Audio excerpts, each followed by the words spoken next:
Okay, so I haven't soldered this simply because I wanted everything to line up. One thing I am going to do before I solder is put these two together.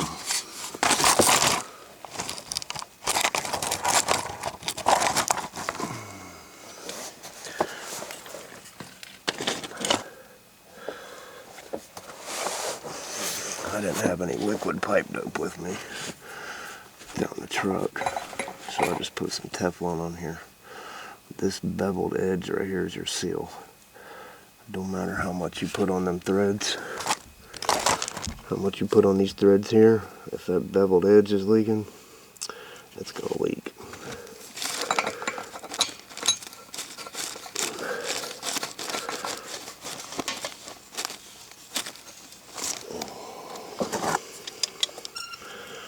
So I'm going to get that roughly where it needs to be at.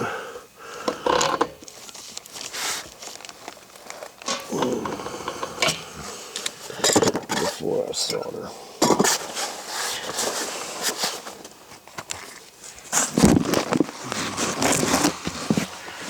Over here.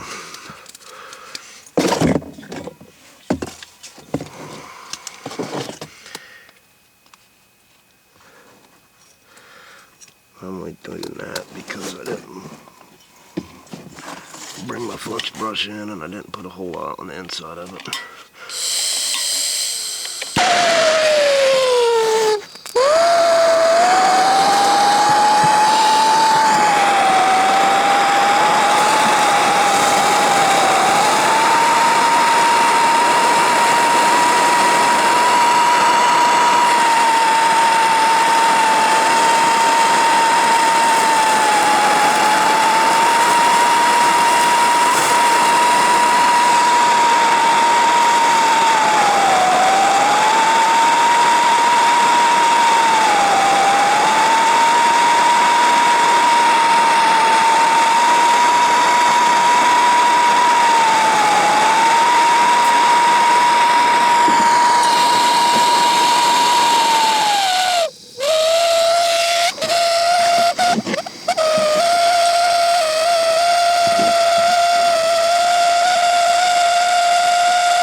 That may be the joint making that noise.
Okay, I think that worked out a lot better for us.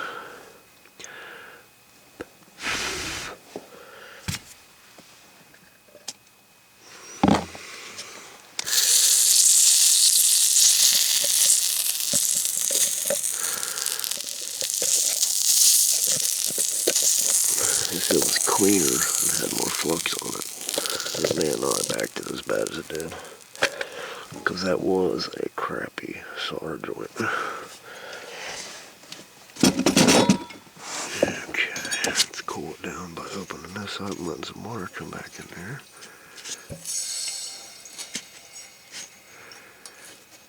Okay.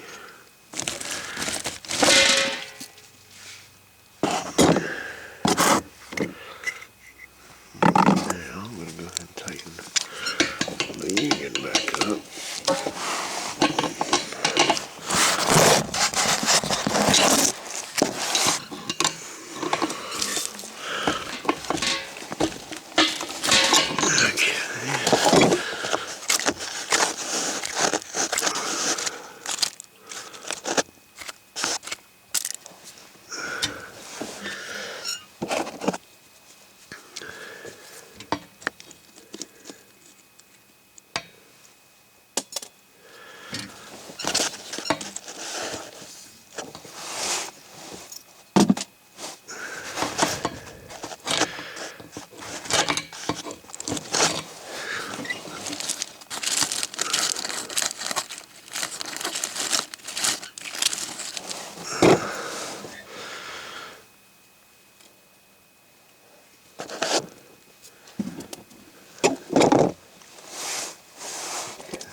Alright, so I need to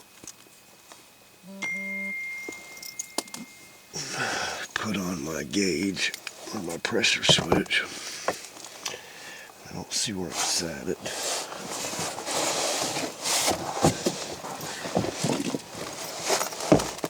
Okay. I always, it's got Teflon on it, but as we're looking at the threads, I always wrap my Teflon like this, because that's the same way that my fitting is going to screw on and it won't push the Teflon off. If you put the Teflon on the other direction, then it's going to get pushed off when you thread your nipple in or couple in or whatever you're threading into it.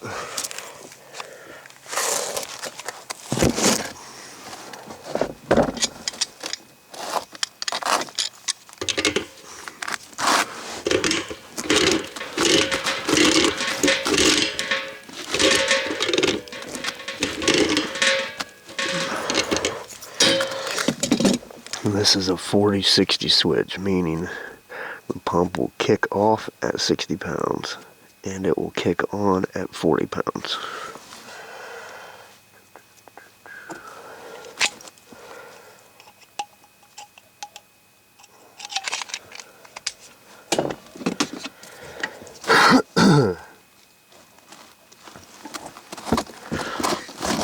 The sandpaper and scratch these wires up so they're clean. We get a good connection.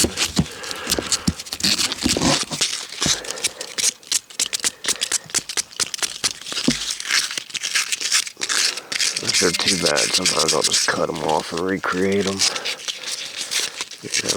Re-loop them and all that.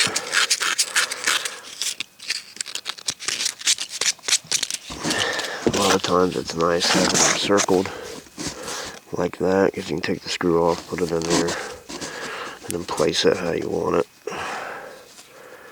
I'm going to go ahead and get them bent so that they're ready to go into place.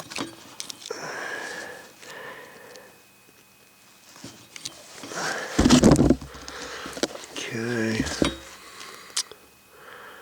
I guess I could turn that pressure switch around a little bit.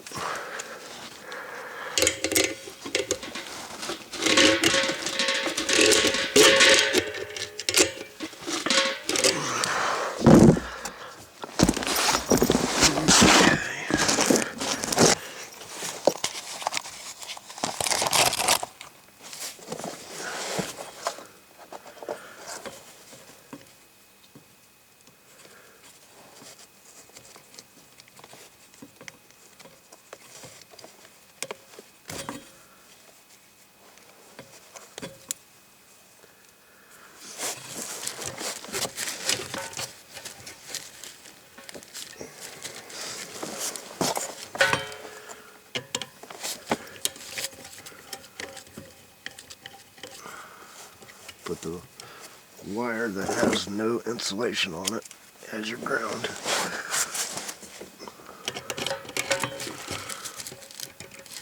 Sometimes referred to as a raw ground.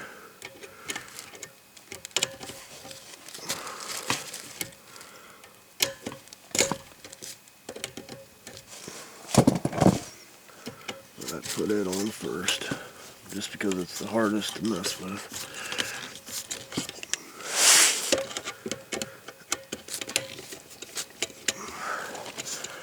I'm going to go ahead and take that screw all the way out.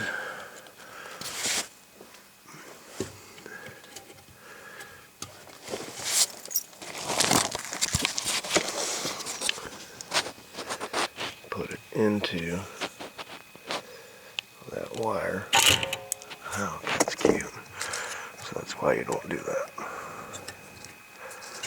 I'll go ahead and line it up. Let's see if I can find where that screw went.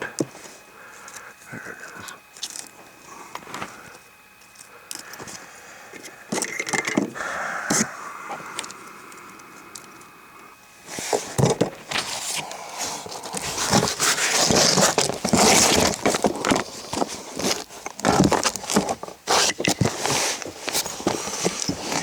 This switch is divided. This side is 115, this side is 115. So this one, I believe, is the one that goes to the pump. So I'm going to put one of its wires on that side, and then its other wire I'm going to put on the other side. If you're not sure whether you got a 115 or 220, sometimes they refer to it as 240 pump, then just color code your wires. You know, match them up based on their color.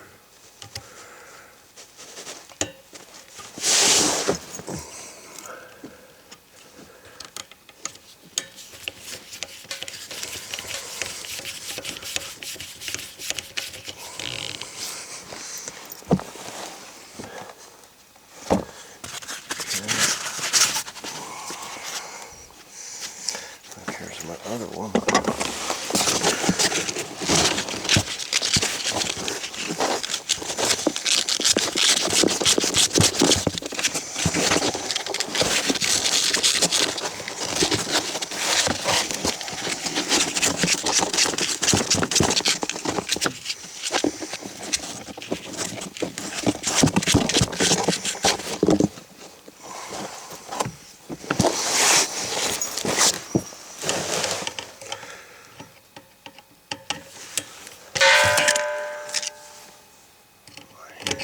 Hands are going numb.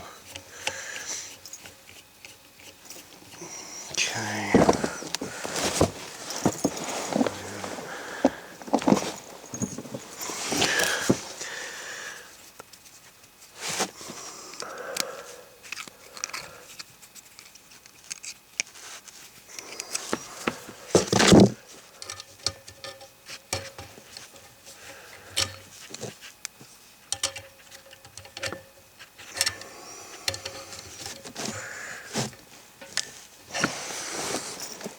There's supposed to be clamps here that hold that wire in place.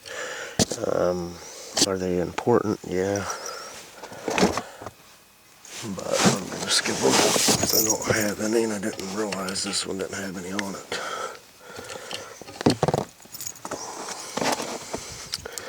One thing I try to do with my wires is whichever way I'm going to be tightening the nut down is the way I'll make it loop. Because if you try to do it the other way, the nut will push the wire out.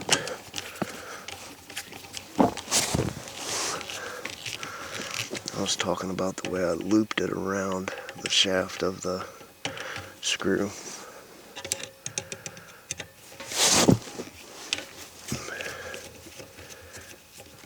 So if you have a 115 pump, I've got white on this side. I'm going to jump the white one on this side. If you've got a 240, 220, 230, whatever you want to call it, but it's a double breaker, and that means you've got a 240 pump, and it don't matter if you color code these wires or not. Each side of the switch is one lead of power. 115, 120, 110, whatever you want to call it.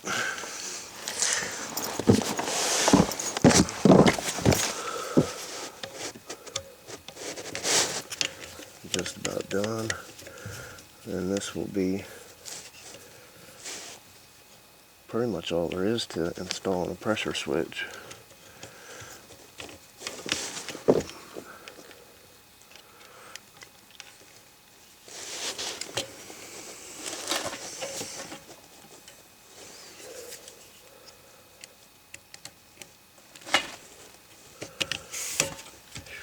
This is tough. Hands are numb. Bad carpal tunnel.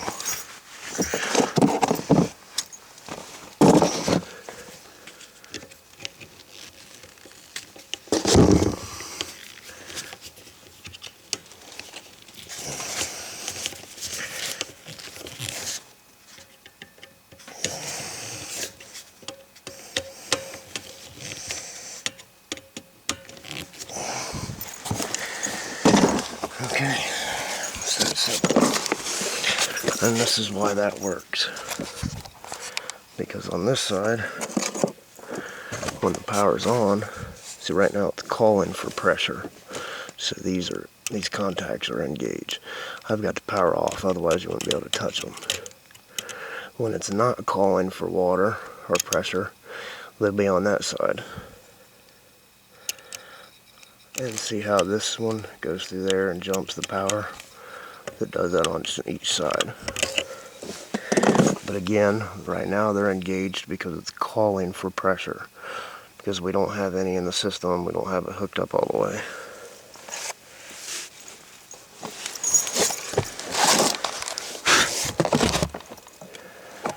Now, this is the only thing I don't like about this particular kind of cover. Sometimes they're a pain in the butt to put on.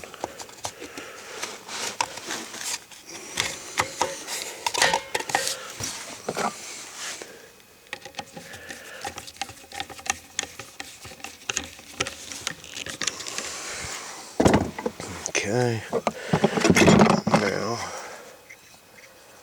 we can put our gauge on because everything else is practically done.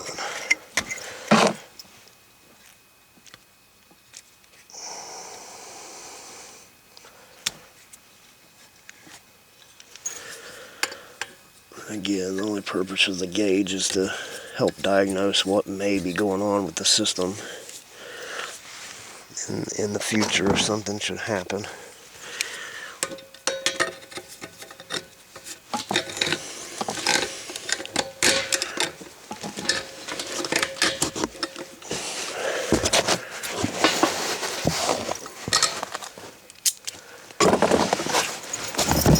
Okay, practically done.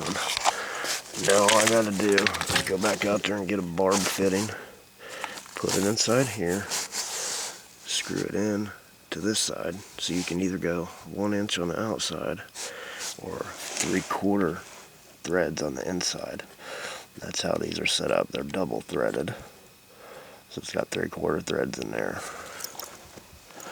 The barb fitting I've brung down slides inside this pipe too easy, so I want to get one that has bigger edges.